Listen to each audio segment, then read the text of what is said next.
रहेंगे कि नहीं रहेंगे, ये उनके लिए जरूर घबराहट पैदा करेगा। मुझ जैसे व्यक्ति के लिए या भारतीय जनता पार्टी के लिए ये कोई घबराहट नहीं, बल्कि ये एक उत्सव होगा। इलेक्शन एक उत्सव होगा और इलेक्शन को उसी उत्सव के रूप में हम लोग उसका आनंद भी लेंगे। लेकिन महाराज जी, इलेक्शन जाहिर सी बात है उत्सव होगा, पर बहुत चुनौतियां होंगी। जाहिर सी बात है पॉलिटिकल फ्रंट पर नहीं, लेकिन जिस तरह से कोरोना को लेकर के एक बार फिर से जो है लोगों के मन में आशंका है, देश भर में जो है कोरोना जो पांव पसार रहा है, उसको देखते हुए आपको लगता है कि लोगों तक पहुंच पाना, अपनी बात कह पाना, या फिर एक बार फिर से जो दूसरी लहर थी कोरोना की वैसी सिचुएशन ना आए? हालांकि मैं आज सुबह ही देखा कि ऑक्सीजन के मामले में उत्तर प्रदेश जो है वो आत्मनिर्भर बनने जा रहा है। तो आपको लगता है ये सब चुनौतियां होंगी कोरोना की? देखिए, कोरोना एक महामारी है। कोरोना की 2 वेव को हम लोगों ने सफलतापूर्वक नियंत्रित किया है।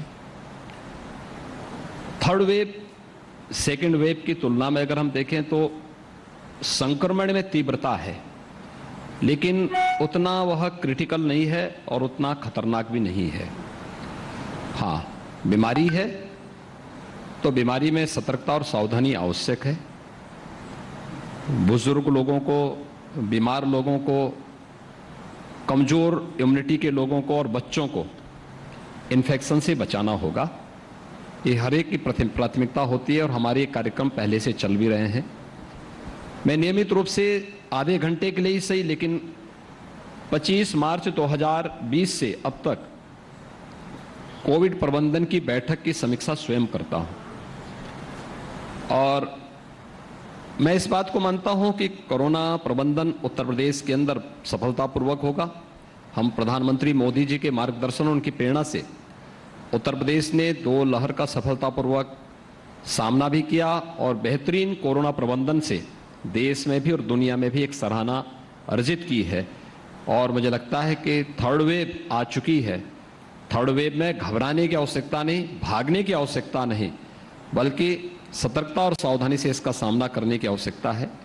जिन लोगों ने वैक्सीन नहीं ली है वे अपना वैक्सीन का डोज जरूर ले लें, क्योंकि यह फ्री है, सबके लिए है। 15 वर्ष से ऊपर का हर एक व्यक्ति कोरोना वैक्सीन का डोज ले सकता है।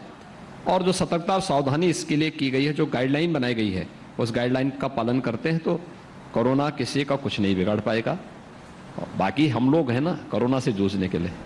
जाहिर सी बात है लोग सरकार पर बड़ी उम्मीदों के साथ देख रहे हैं टकटकी लगा के। लेकिन मैं ये महाराज जी जानना चाहूँगा कि भाई कोरोना की जो सेकंड वेव थी उसमें काफ़ी नुकसान हुआ, पूरे देश भर में हुआ। ये ठीक है कि उत्तर प्रदेश ने जिस तरह से लगातार काम किया, अंतर्राष्ट्रीय अगर मैं पत्रिकाओं की, मैगजीन्स की बात करूं, कई ने बहुत तारीफ की, बड़े बड़े राज्यों की तुलना में उत्तर प्रदेश ने बहुत अच्छा काम किया। लेकिन विपक्ष बार बार ये आरोप लगाता है भाई कोरोना में जो है उत्तर प्रदेश सरकार फेल हो गई, उत्तर प्रदेश सरकार जो उस तरह के नतीजे नहीं दे पाई। क्या कहेंगे आप, जवाब कैसे? देखिए, विपक्ष के पास कोई मुद्दा तो है नहीं। विपक्ष का एक भी नेता, मुझे लगता है उन पार्टियों का नाम लेने से हमारी जवानी खराब होगी, चाहे वह भाई बहन की पार्टी हो, चाहे वह चाचा भतीजे की पार्टी हो, चाहे वह बुआ की पार्टी हो। मुझे लगता है कि इनका कोरोना में किसी का अता पता था? कोई भी था? देखिए, कोरोना कालखंड में तो प्रधानमंत्री मोदी जी का मार्गदर्शन पूरे देश को मिल रहा था, या प्रधानमंत्री मोदी जी जगह जगह देश के अंदर अलग अलग स्थानों पर जाकर के वैक्सीन निर्माता कंपनियों का विजिट कर रहे थे, वैज्ञानिकों को प्रेरित और प्रोत्साहित कर रहे थे, पूरे देश के अंदर संवाद बना रहे थे, समाज के अलग अलग तबकों का प्रोत्साहित कर रहे थे। या फिर भारतीय जनता पार्टी सरकारें काम कर रही थी उत्तर प्रदेश के अंदर। अगर मैं देखूं, या तो भारत सरकार का या राज्य सरकार, ये दोनों सरकारें ही काम कर रही थी। अगर राजनीतिक दलों में हम देखेंगे तो भारतीय जनता पार्टी एकमात्र राजनीतिक दल था जिसने उस दौरान एक नारा दिया था कि सेवा ही संगठन, यानी सेवा। हम इस समय कोई संगठनात्मक कार्यक्रम नहीं करेंगे, संगठन का हर कार्यकर्ता सेवा के संकल्प के साथ जमीन पर उतरेगा और मानवता की सेवा में अपना योगदान देगा। और भारतीय जनता पार्टी का कार्यकर्ता सेवा ही संकल्प है कि संकल्प के साथ जमीन पर उतरा था, एक एक व्यक्ति की सेवा कर रहा था। तो स्वाभाविक रूप से कोरोना कालखंड में संकट का साथी बीजेपी है, संकट का साथी केंद्र और प्रदेश सरकार है, तो मुझे लगता है कि चुनाव में भी जनता इस बात को जरूर ध्यान देगी। एक दूसरा जो अन्य बातें हैं, जीवन भी और जीविकाओं को बचाने का कार्य भी, ये उत्तर प्रदेश ने सफलतापूर्वक प्रधानमंत्री जी के इस विजन को भी प्रदेश के अंदर लागू किया। बहुत अच्छे ढंग से एक एक व्यक्ति के जीवन को बचाना और बेहतरीन परिणाम रहे हैं। उत्तर प्रदेश की आबादी 25 करोड़ की है। 25 करोड़ में अगर हम देखेंगे तो उत्तर प्रदेश के अंदर कुल मौतें, यानी मैं पहली मार्च 2020 से लेकर के आज तक की बात करूं तो 22,900 मौतें यूपी के अंदर कोविड से हुई हैं। 22,900 मौतें। अमेरिका की आबादी उत्तर प्रदेश से कुछ ही बड़ी है, यानी लगभग 33 करोड़ है। अमेरिका का हेल्थ इंफ्रास्ट्रक्चर उत्तर प्रदेश से अच्छा होगा, उनके पास सुविधाएं उत्तर प्रदेश से अच्छी होंगी। अमेरिका के अंदर मौतें हुई है 6.5 लाख। आप अनुमान कर सकते हैं कोविड प्रबंधन किसका अच्छा है। वहां पर होने वाली मौतें या उत्तर प्रदेश के अंदर कोविड प्रबंधन के माध्यम से जीवन को बचाना भी और जीविका को बचाने के लिए किए गए बेहतरीन प्रयास हैं। ये सब संभव हो पाया प्रधानमंत्री मोदी जी के मार्गदर्शन और प्रेरणा से। दूसरा, ऑक्सीजन की क्राइसिस सेकेंड वेव के दौरान आई थी। हम लोगों ने इस दौरान प्रदेश में 551 ऑक्सीजन के नए प्लांट लगाए हैं और ये ऑक्सीजन प्लांट में आज उत्तर प्रदेश का हर जनपद प्रदेश के अंदर ऑक्सीजन आत्मनिर्भरता के लक्ष्य को प्राप्त कर चुका है। ये सभी 551 ऑक्सीजन प्लांट फंक्शनल हैं, यानी इनको कभी भी आप चला सकते हैं, ये क्रियाशील हैं और अपनी सेवाएं प्रदेश के अंदर दे रहे हैं। इसमें पीएम केयर से भी लगे थे, विभिन्न संस्थाओं ने CSR से भी यहाँ पे लगाए थे, राज्य सरकार ने भी अपने स्तर पर ये सभी स्थापित किए थे। इसलिए अब ये कोई समस्या नहीं है। हमारे पास पर्याप्त मात्रा में बेड्स हैं। हमारे पास L1, L2, L3 के कोविड प्रबंधन से संबंधित कोविड उपचार के लिए 1,80,000 बेड्स हमारे पास मौजूद हैं। थर्ड वेव में एक चीज देखने को मिल रही है, सेकेंड वेव में चीज देखने को मिलती थी कि 75 से 80% मामले हॉस्पिटलाइज जाते थे और इसमें हमने थर्ड वेव में इस बात को देखा है कि 99% लोग ऐसे हैं जिनका होम आइसोलेशन में ही, यानी घर में ही जिनका उपचार हो सकता है, वो होम आइसोलेशन में है। हमारी निगरानी समिति और इंटीग्रेटेड कोविड कंट्रोल सेंटर हमारे हर जनपद में बने हुए हैं। यहाँ से हमारे एक व्यक्ति की निगरानी कर रहे हैं, मेडिसिन किट वितरित कर रहे हैं, उनका हालचाल ले रहे हैं, उनको हर प्रकार की सुविधाएं उपलब्ध करवा रहे हैं। थर्ड वेव खतरनाक नहीं है, लेकिन सतर्कता और सावधानी आवश्यक है, क्योंकि बीमारी को कभी कम तर करके नहीं आंकना चाहिए। और यही कोरोना के संदर्भ में अब तक के पिछले आंकड़े इसी बात को कहते हैं। हम इसी बात को लेकर आगे भी कार्य कर रहे हैं, हमारी पूरी टीम लगी हुई है। विपक्ष मुद्दाविहीन है, अपनी नाकामयाबियों को छुपाने के लिए आरोप प्रत्यारोप उसको लगाना ही विपक्ष का काम भी है और विपक्ष का जो काम होना चाहिए वो अपना काम कर रहा है। विपक्ष अपना काम करे, लेकिन महाराज जी एक बात और कि कोरोना के समय में लाखों मजदूरों को लोगों ने पलायन करते देखा, लाखों परिवार थे जिनकी रोजगार पर, जिनकी रोजी रोटी पर असर पड़ा। क्या आपको लगता है कि उनका पूरी तरह से प्रॉपर केयर हुआ उत्तर प्रदेश, क्योंकि सबसे ज्यादा पलायन में देखिए उत्तर प्रदेश का नाम है। उत्तर प्रदेश के सबसे अधिक कामगार और श्रमिक दूसरे राज्यों में काम करते थे या दूसरे देशों में काम करते थे और फर्स्ट वेव के बाद यानी लॉकडाउन के दौरान कुछ राज्यों ने तो बहुत दुर्व्यवहार किया था हमारे कामगार और श्रमिकों के साथ। उनके बिजली पानी के कनेक्शन कटवा दिए, उनको हर प्रकार से वहां पे प्रताड़ित किया गया, राशन बंद कर दिया गया और उन लोगों ने पलायन करना शुरू कर दिया। हमने अपने परिवहन निगम के जो हमारे पास बसेस थी, हमने इनका उपयोग किया, उन सबको उनके गंतव्य तक पहुंचाने में योगदान किया। हमें भारत सरकार ने ट्रेन उपलब्ध करवाई, हम ट्रेन के माध्यम से भी उनको उपलब्ध करवाए। मैं उत्तर प्रदेश के अंदर इस बात को कह सकता हूं कि कोरोना कालखंड की फर्स्ट वेव के दौरान उत्तर प्रदेश में 1 करोड़ कामगार और श्रमिक आए थे, जिसमें 40 लाख यूपी के थे, शेष बिहार, झारखंड, छत्तीसगढ़ और मध्य प्रदेश से जुड़े हुए कामगार और श्रमिक भी उत्तर प्रदेश से होते हुए ही उन राज्यों में गए। राज्य सरकार ने उनके यहाँ पर सुरक्षित रहने, खाने की व्यवस्था और जो दूसरे राज्यों के थे उनको सुरक्षित उनके राज्यों तक पहुंचाने में अपना योगदान दिया। दूसरा, जो 40 लाख कामगार और श्रमिक उत्तर प्रदेश के अंदर आए, हर व्यक्ति कहता था ये क्या होगा। उत्तर प्रदेश में हर एक कामगार और श्रमिक का हम लोगों ने यहाँ पर स्किल मैपिंग कराई थी और स्किल मैपिंग के माध्यम से उसके अनुरूप उन्हें रोजगार उपलब्ध करवाने का कार्य भी यहाँ पर किया। तो उत्तर प्रदेश के अंदर न केवल कोरोना कालखंड के अंदर बल्कि हम लोगों ने प्रदेश के अंदर पिछले 5 वर्ष के दौरान जो कार्यक्रम चलाए हैं उसके बहुत अच्छे परिणाम आए हैं। बिना भेदभाव के प्रदेश के युवाओं को नौकरी देने के कार्यक्रम हो, लगभग 4.5 लाख से ज्यादा नौजवानों को हमने सरकारी नौकरी दी है। एमएसएमई सेक्टर में 1,61,000 से अधिक लोगों को नौकरी और रोजगार के साथ जोड़ा है और स्वतः रोजगार के साथ 60 लाख से अधिक लोगों को हमने प्रदेश के अंदर जोड़ने का कार्य किया है। मुझे लगता है कि उत्तर प्रदेश सबसे बड़ी आबादी का राज्य है, देश के अंदर सबसे युवा राज्य है, लेकिन उत्तर प्रदेश अनएम्प्लॉयमेंट रेट अगर आप देश के अंदर देखेंगे तो उत्तर प्रदेश एक राज्य ऐसा है कि 16-17 में उत्तर प्रदेश के अंदर अनएम्प्लॉयमेंट रेट 18% से अधिक था, आज ये घट करके 4% रह गया है, क्योंकि एक व्यवस्थित सुनिश्चित योजना के अंतर्गत प्रदेश के अंदर रोजगार सृजन के जो कार्यक्रम चले हैं उसके परिणाम उसी रूप में हमारे सामने आए हैं और हम लोग प्रदेश के अंदर हर नौजवान को नौकरी, रोजगार और स्वतः रोजगार के साथ जोड़ने के लिए प्रतिबद्ध हैं और केंद्र और प्रदेश सरकार की योजनाएं उसको और तेजी के साथ आगे। महाराज जी, विपक्ष कहता है कि नौकरियां हैं नहीं, नौकरियां नहीं दे पा रहे हैं। विपक्ष कहते हैं कि भाई महंगाई इतनी बढ़ गई है। विपक्ष कहता है कि नीति आयोग के आंकड़े निकालता है, कहता है देखिए बेरोजगारी की दर क्या है। ये सब चीजें विपक्ष लगातार हमले करता रहता है इन मुद्दों पर। तो आप विपक्ष की, जाहिर सी बात है विपक्ष का काम है आरोप लगाना, लेकिन फिर भी जब इस तरह के आंकड़े पब्लिक में रखे जाते हैं तो क्या परसेप्शन बनता है? देखिए, विपक्ष की अपनी सोच है।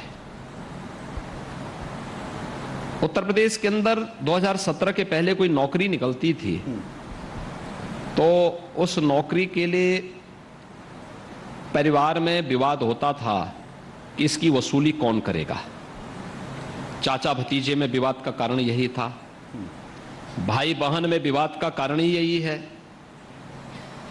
अभी सत्ता से कोसों दूर है, लेकिन अभी से उनके यहां बोली लगनी प्रारंभ हो गई होगी, क्योंकि ये बेईमानी और भ्रष्टाचार उनके जीन्स का हिस्सा है। उन लोगों ने कभी अच्छा सोचा ही नहीं, अच्छा किया ही नहीं, तो ये अच्छा बोल भी कहां से सकते हैं। तो वह तो जो पुरानी आदत है वही बोलेंगे। प्रदेश के बारे में, देश के बारे में कभी अच्छा बोला नहीं, अच्छा सोचा नहीं, तो अच्छा सोच बोल भी नहीं सकते हैं।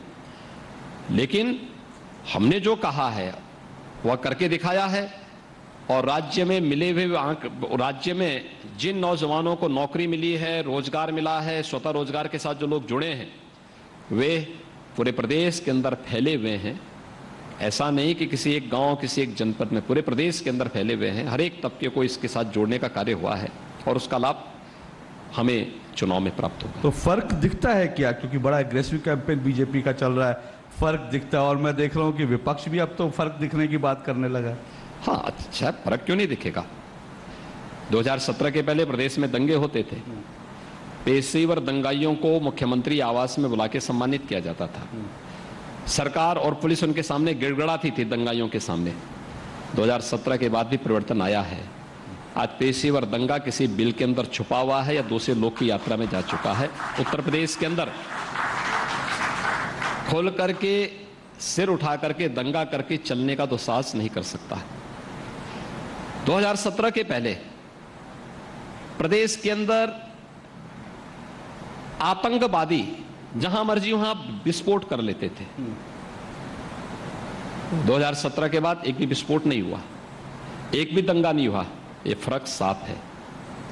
2017 के पहले प्रदेश की बेटियां असुरक्षित थी, वे स्कूल नहीं जा पाती थी। बहुत सारे परिवार ऐसे थे जो अपनी बेटियों को उत्तर प्रदेश में एडमिशन स्कूल और कॉलेजेस में करवाने के बजाय उत्तर प्रदेश के बाहर करवाती थी, अपने दूर के रिश्तेदार के यहाँ भेजती थी। 2017 के बाद ये परिवर्तन साफ आया है कि उत्तर प्रदेश की बेटी उत्तर प्रदेश के अंदर है। मिशन शक्ति के थर्ड का जो कार्यक्रम हमारा चल रहा है, इसमें न केवल सुरक्षा को बल्कि महिला और बेटियों के सम्मान को और उनके स्वावलंबन को ध्यान में रख करके जो बृहद अभियान चल रहा है, बड़े पैमाने पर कोई मानता है। आज उत्तर प्रदेश के यूपी पुलिस की बात करूं मैं, 1947 से लेकर 2017 तक उत्तर प्रदेश पुलिस बल में जितनी महिला आरक्षी और महिला पुलिस अधिकारी थी, 2017 में, अब जब 2022 में हम आए हैं तो इनकी संख्या 2017 से बढ़कर के 3 गुना अधिक हो गई है। यानी अतिरिक्त महिलाओं की भर्ती और उन्हें प्रोत्साहन करके पुलिस सेवा में लाया गया।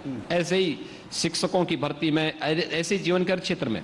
दूसरा, रोजगार का सृजन और कैसे स्वावलंबन का कार्यक्रम हुआ। उत्तर प्रदेश के अंदर 58,000 से अधिक ग्राम पंचायतें हैं।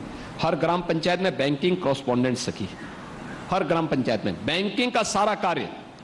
अब वे बेटियां गांव के अंदर किसी बुजुर्ग को, किसी व्यक्ति को अपना पैसा जमा करना हो, पैसा निकालना हो, बैंकिंग कॉरेस्पॉन्डेंट सखी इस कार्य को संपन्न करेंगे। हर गांव में हम लोगों ने एक ग्राम सचिवालय का निर्माण कर दिया। यानी आश्चर्य होता था, हम राज्य स्तर पर सचिवालय बनाते थे, जनपद स्तर पर विकास भवन बनाते थे, लेकिन इस विकास के कार्य को जहां इंप्लीमेंट होना है वहां पर उसके लिए कोई भवन नहीं था। उत्तर प्रदेश के हर ग्राम पंचायत में एक ग्राम सचिवालय का निर्माण हुआ है। ग्राम सचिवालय के साथ एक बैंकिंग कॉरेस्पॉन्डेंट सखी जुड़ी है। ग्राम सचिवालय के साथ एक ग्राम सहायक जुड़ा हुआ है, जो गांव की योजना को बनाने में गांव के ग्राम प्रधान का सहयोग कर रहा है। वह कंप्यूटर के, हर एक ग्राम पंचायत में, ग्राम सचिवालय में कंप्यूटर लग चुके हैं। हमने ज्यादातर ग्राम पंचायतों को ऑप्टिकल फाइबर के साथ जोड़ करके तकनीक के साथ जोड़ने का कार्य किया है। गांव के हर व्यक्ति को गांव के अंदर ही सुविधा प्राप्त हो, उसको जाति प्रमाण पत्र, मूल निवास प्रमाण पत्र, आय प्रमाण पत्र लेना हो। गांव के ग्राम प्रधान को कोई विकास कार्य कराना है, एमबी के लिए उसको किसी एक एजेंसी का इंतजार नहीं करना पड़ेगा, बल्कि सरकार ने इम्पैनल्ड कर रखा है। सरकारी संस्थाओं के साथ साथ सरकारी नहीं है, निजी क्षेत्र के भी कुछ आर्किटेक्ट और कुछ सिविल इंजीनियर ऐसे होंगे जो आपको ये सेवाएं प्रदान करेंगे। आप उससे इसकी एमबी कराइए, हम थर्ड पार्टी से उसकी जांच करवाते हैं और एक समय सीमा के अंदर सारी योजना वहां पे इंप्लीमेंट हो जाती है। ये एक सिस्टम भारतीय जनता पार्टी की सरकार ने उत्तर प्रदेश के अंदर दिया है और उसका लाभ हर एक व्यक्ति को प्रदेश के अंदर प्राप्त हो रहा है। योगी जी, जाहिर सी बात है कि फर्क दिखता है, बीजेपी का एग्रेसिव कैंपेन है और अभी आपने दंगों की बात की तो हमें याद है कि उत्तर प्रदेश के आंकड़े दिखाते हैं 500 दंगे उत्तर प्रदेश में हर 5 साल में हुए। पिछली 12 से 17 के बीच में इतने दंगे हुए थे और 17 से अब तक आप देखेंगे जीरो दंगे हुए हैं। ठीक है, तो फर्क साफ है। बिल्कुल, ये भी फर्क साफ है कि इसमें भी कोई दो राय नहीं। जो आपने कहा, हमें ये भी याद है कि आतंकवादियों को छुड़ाने के लिए जो है अखिलेश सरकार ने जो है बाकायदा पिटीशन डाल दी थी, लेकिन हाई कोर्ट उन्होंने पिटीशन डाली नहीं थी। हाँ, उन्होंने मुकदमे वापस लेने के लिए आदेश जारी कर दिया था। हाँ, हाई कोर्ट में एक सज्जन ने अपनी वहां पे PIL डाली और उसके माध्यम से कोर्ट से गुहार की कि आतंकवादी छूटेंगे तो कहीं कोई फूल तोड़े, पुष्प वर्षा नहीं करने वाले हैं, ये सब फिर बम विस्फोट करेंगे। क्योंकि इसमें 3 जगह तो ये थे, यानी लखनऊ, वाराणसी और अयोध्या, 3 जनपदों में तो कचहरियों पर भी हमले हुए थे। 2005 में अयोध्या में राम जन्मभूमि पर पहले हमला होता है। 2007 में काशी में संकट मोचन मंदिर पर हमला होता है। रामपुर में CRPF कैंप पर हमला होता है। अयोध्या, काशी और लखनऊ की कचहरियों पर भी हमला होता है। आस्था के साथ साथ सुरक्षा प्रतिष्ठानों पर और न्यायपालिका पर भी हमला हुआ था। उन आतंकवादियों के मुकदमों को अखिलेश सरकार वापस लेने की शरारत कर रही थी, जो तत्कालीन न्यायपालिका ने तत्कालीन समय में उस पर रोक लगाई थी। अन्यथा भी सभी आतंकवादियों के मुकदमे वापस हो गए होते, क्या स्थिति होती। गोरखपुर में सीरियल ब्लास्ट के लिए जिम्मेदार जो आतंकी थे, उनके भी मुकदमों को सरकार वापस ले रही थी। और मैं धन्यवाद दूंगा उस समय के हाईकोर्ट को, जिन्होंने उस समय इन मुकदमों को वापस नहीं होने दिया था। अन्यथा क्या नजारा होता। तो पिछली सरकार आतंकवादियों के मुकदमों को वापस लेती थी, हमारी सरकार आतंकवादियों से निपटने के लिए एंटी टेररिस्ट स्क्वाड के सेंटर प्रदेश के अंदर अलग अलग स्थानों पर स्थापित करती है। हम जीरो टॉलरेंस की नीति के साथ अपराधी और किसी भी प्रकार की एंटी सोशल और एंटी नेशनल एलिमेंट के साथ जीरो टॉलरेंस की नीति के साथ हमारी सरकार निपटती है, उनके खिलाफ कार्रवाई करती है। पिछली सरकार की संवेदना गांव के विकास के लिए नहीं थी, गरीब के उत्थान के लिए नहीं थी, महिलाओं के कल्याण के लिए नहीं थी, युवाओं के रोजगार के लिए नहीं थी और किसानों की खुशहाली के लिए भी नहीं थी। उनकी संवेदना आतंकवादियों के प्रति थी, अब पेशेवर अपराधियों के प्रति थी और मुझे लगता है इसीलिए जनता ने उसको 2017 में सबक सिखाया। भारतीय जनता पार्टी यहां पे प्रचंड बहुमत के साथ सरकार बनाई थी और फिर 2022 में भारतीय जनता पार्टी अपने इस रिकॉर्ड की पुनरावृत्ति 2022 में फिर करने जा रही है। ठीक है, मैं उस पर भी आऊंगा, रिकॉर्ड की पुनरावृत्ति कैसी होगी, लेकिन कानून टूटता था, ये दिखता था। आज आप कहते हैं कि वो सब चीजें नहीं, दंगे नहीं होते, आतंकवादियों को कोई प्रश्रय नहीं मिलता, लेकिन लोग ये भी कहते हैं कि भाई योगी जी अपना ही कानून चलाते हैं, क्योंकि किसी ने नहीं सुना, देश में कहीं ऐसा नहीं होता कि माफियाओं की जो बिल्डिंग है उन पर बुलडोजर चल जाते हैं अवैध कब्जे हटाने के लिए। किसी ने नहीं देखा कि कुछ लोग दंगे में शामिल होते हैं तो उनके पोस्टर लग जाते हैं लखनऊ में। तो वो ये चीज कहीं देश में होती नहीं थी। तो लोग कहते हैं कि योगी जी अपना कानून चलाते हैं। देखिए, मुझे प्रदेश की 25 करोड़ जनता की खुशहाली को ध्यान में रखना है। अगर उसके उत्साह और उसके उमंग के लिए किसी माफिया, पेशेवर माफिया के ऊपर बुलडोजर चलाना आवश्यक है तो वह भी हम चलाएंगे और हमने चलाया है। मुझे प्रसन्नता है कि हमारी सरकार ने काम किया है। इसलिए आवश्यक था क्योंकि यही जनता दबी थी, यही जनता की आवाज इन माफियाओं के सामने दबाया जाता था।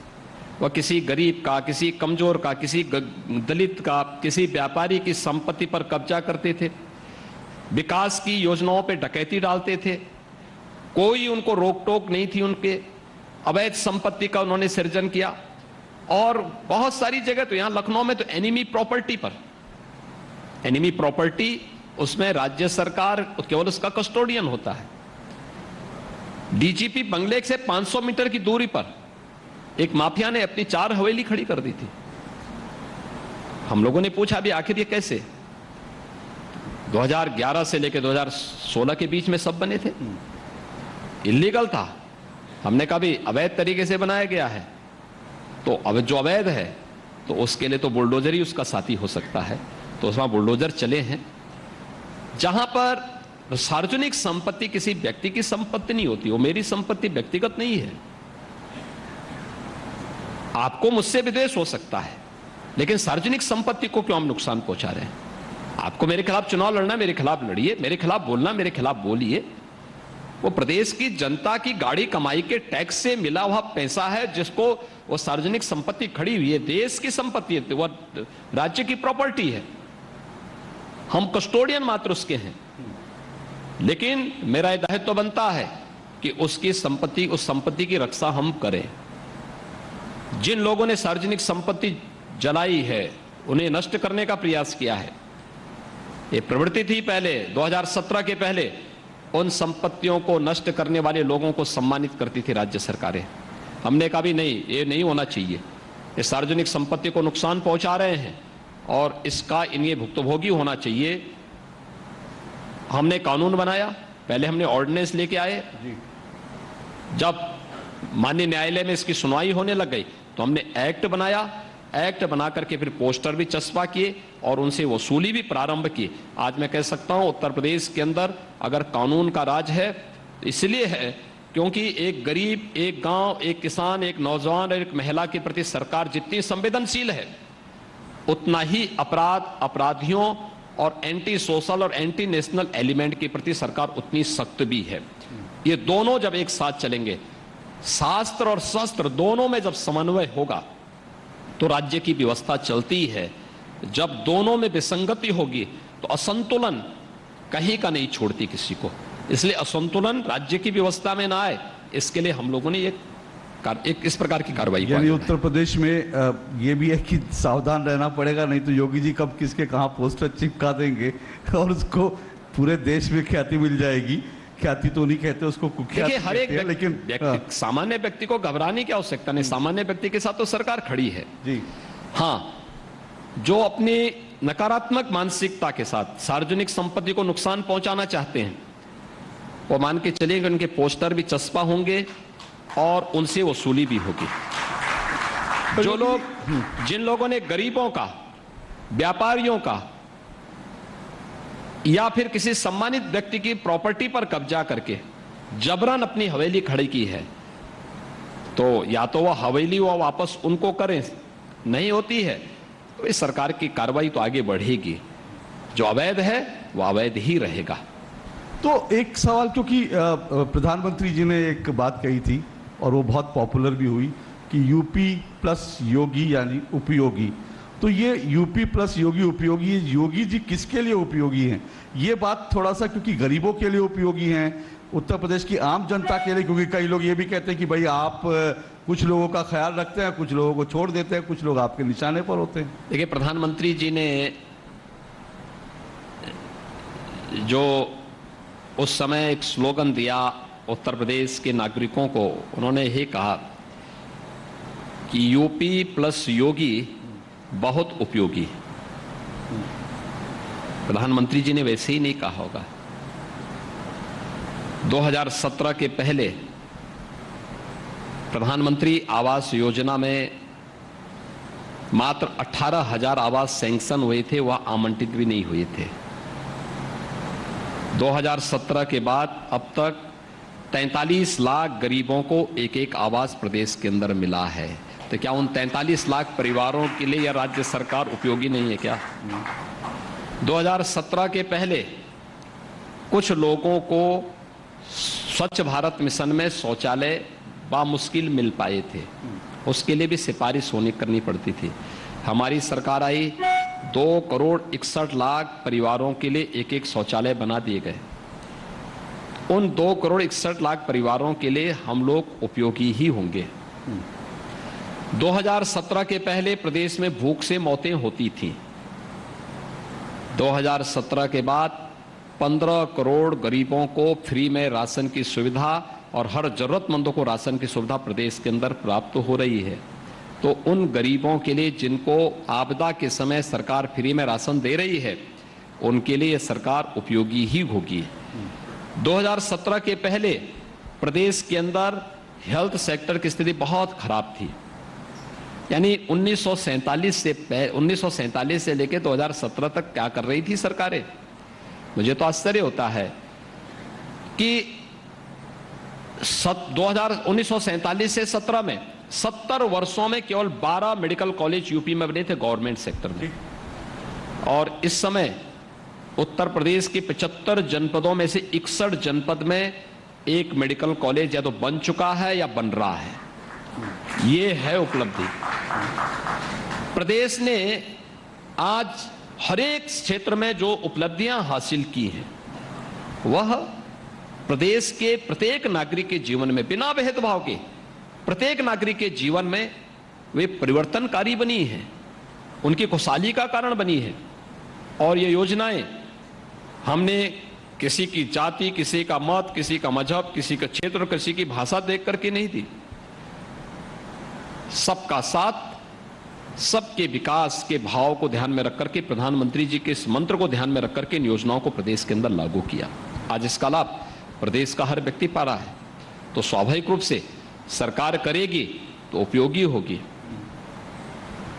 जो सरकार कुछ नहीं करेगी तो वह अनुपयोगी रहेगी। तो 2017 के पहले 2003 से 17 के बीच में जो तीन सरकारें आई थी, ये प्रदेश के लिए अनुपयोगी थी, प्रदेश के विकास में बाधक थी, और प्रदेश के विकास में ही नहीं, देश के विकास में ही बाधक थी।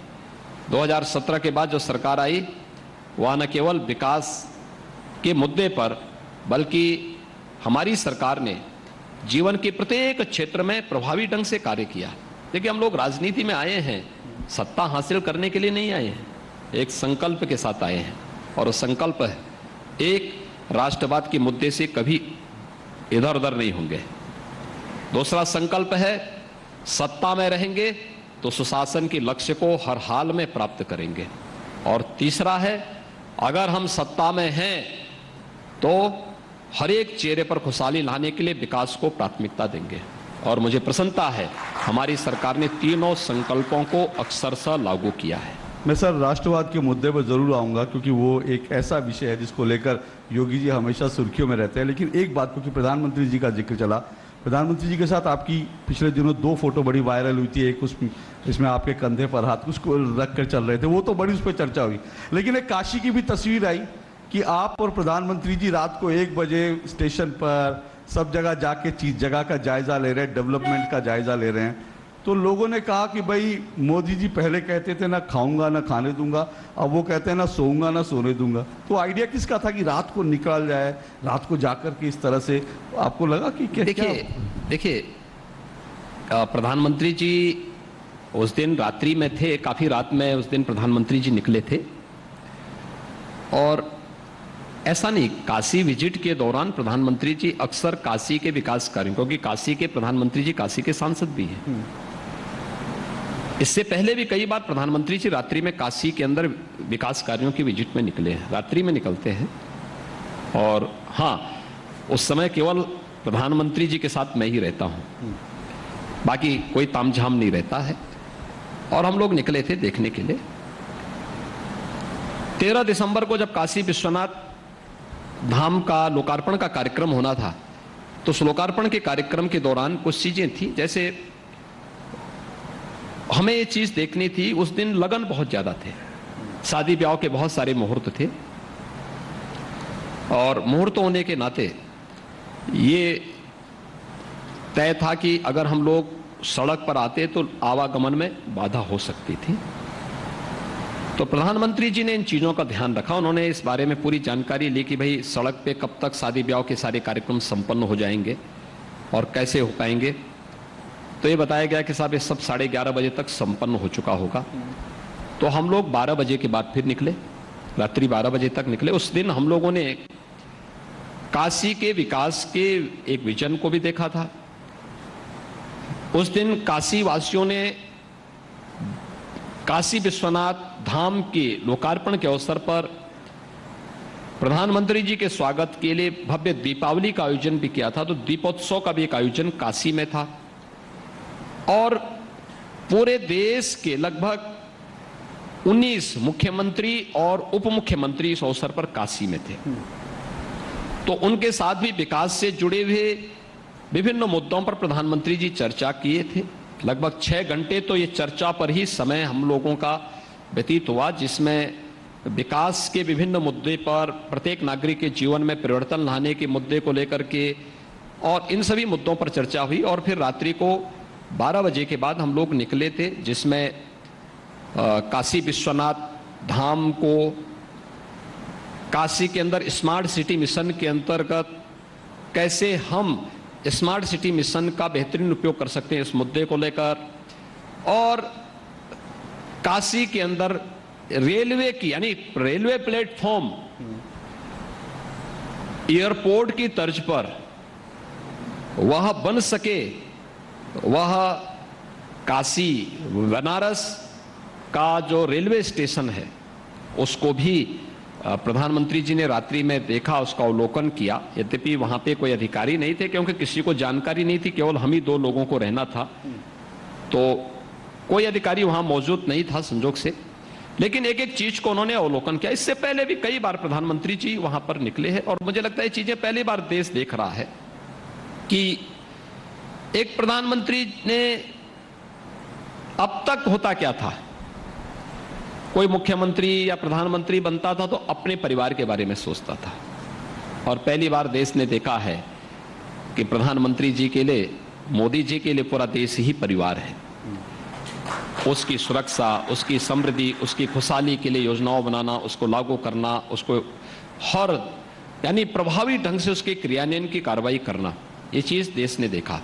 दूसरा, आपने इतिहास के पन्नों में तो पढ़ा होगा कि ताजमहल बनाने वाले कारीगरों के बाद में हाथ काट दिए गए थे। आपने भी देखा होगा, सुना होगा, कभी भारत महीन वस्त्र के लिए प्रसिद्ध था, टेक्सटाइल उद्योग के लिए प्रसिद्ध था। यहां का हथकरघा, यहां का जो हैंडलूम से बने हुए वस्त्र थे, दुनिया के अंदर प्रसिद्ध थे। और इतना महीन हुआ करता था कि अंगूठी के अंदर से उसको निकाल करके व्यक्ति उस वस्त्र को, दुनिया के सामने उसकी एक पहचान थी। लेकिन पता लगा बाद में विदेशी आक्रांताओं ने उनके हाथ काट दिए, उन कारीगरों की पूरी तकनीक नष्ट कर दी थी। पहली बार आपने आजाद भारत में देखा होगा, कोई प्रधानमंत्री अपनी आस्था, देश की आस्था का तो सम्मान करते ही हैं, आस्था की सम्मान करने के साथ ही उस आस्था को गौरवान्वित करने वाले तबके को भी सम्मानित करते हैं। प्रयागराज कुंभ में कुंभ की धारणा को बदलने वाला कार्यक्रम। कुंभ अब तक क्या था? कुंभ का मतलब गंदगी, भगदड़, अव्यवस्था, अराजकता, इसका पर्याय कुंभ माना जाता था। कुंभ दिव्य हो, भव्य हो। दिव्य और भव्य हो के लिए क्या क्या होना चाहिए? स्वच्छता, सुरक्षा और सुव्यवस्था। इस स्वच्छता के मानक पर खरा उतारने के लिए जिन स्वच्छता कर्मियों ने कार्यक्रम किया था, पहली बार आपने देखा होगा कि प्रधानमंत्री मोदी जी उन सभी स्वच्छता कर्मियों के पाद प्रक्षालन का कार्यक्रम संपन्न कर रहे हैं। पहली बार आपने देखा होगा काशी विश्वनाथ धाम के लोकार्पण कार्यक्रम में एक तरफ प्रधानमंत्री मोदी जी ने भगवान शिव का अभिषेक किया और दूसरी तरफ पुष्प वर्षा करके श्रमिकों को भी सम्मान किया। यह पहली बार देश देख रहा है कि हर एक व्यक्ति को सम्मान देना, उनके साथ सहभोज करना। और ये प्रधानमंत्री जी की